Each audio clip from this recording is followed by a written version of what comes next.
pakiramdam pag kinumusta ka ng ex mo sa mga bagay siya dahil kung bakit masakit sa'yo ngayon?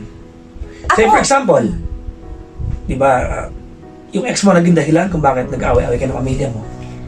Kasi kakamustahin ka niya. Gusto mo yung family mo. Eh siya yung dahilan kung bakit kaya nag-away ng family mo nung kayo pa. Eh di ba dapat naman nagpapatawad tayo? Tinatanong kita ko ng pakiramdam. Kung wala na akong feelings, kung napatawad Okay ko na. na siya, it's okay. Time heals all wounds.